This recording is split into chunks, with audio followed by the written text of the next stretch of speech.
Je vais vous donner un chiffre. Depuis le début de l'année, il y a eu plus de 130 attaques contre les Serbes chrétiens du Kosovo de la part d'extrémistes albanais. Depuis janvier dernier.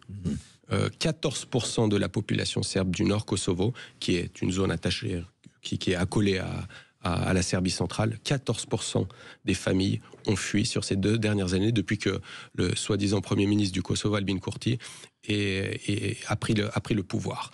Il y a des discriminations à l'emploi, il y a une absence de liberté de parole, liberté de circuler. Il y a des agressions, il y a des vols.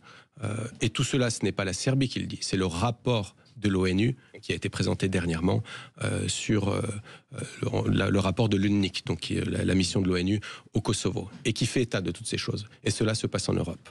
Cela se passe au début du XXIe siècle, et nous appelons les organismes... Ce qui se passait en Arménie, pardon. Il n'y a pas, hélas, que...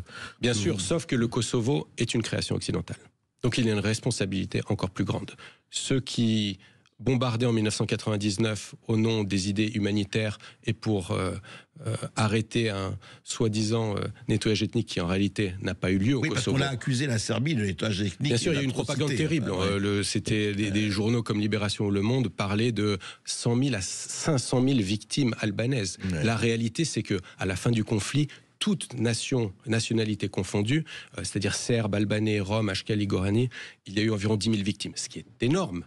Mais on est bien loin des 500 000. Donc cette diabolisation du peuple serbe pour justifier le bombardement humanitaire, en tuant le mal, on ferait le bien, en réalité, a fait qu'aujourd'hui encore, il y a des préjugés qui existent sur le peuple serbe. Et c'est mon rôle en tant que dirigeant de la diplomatie publique et culturelle de changer ces préjugés et de montrer le peuple serbe tel qu'il est.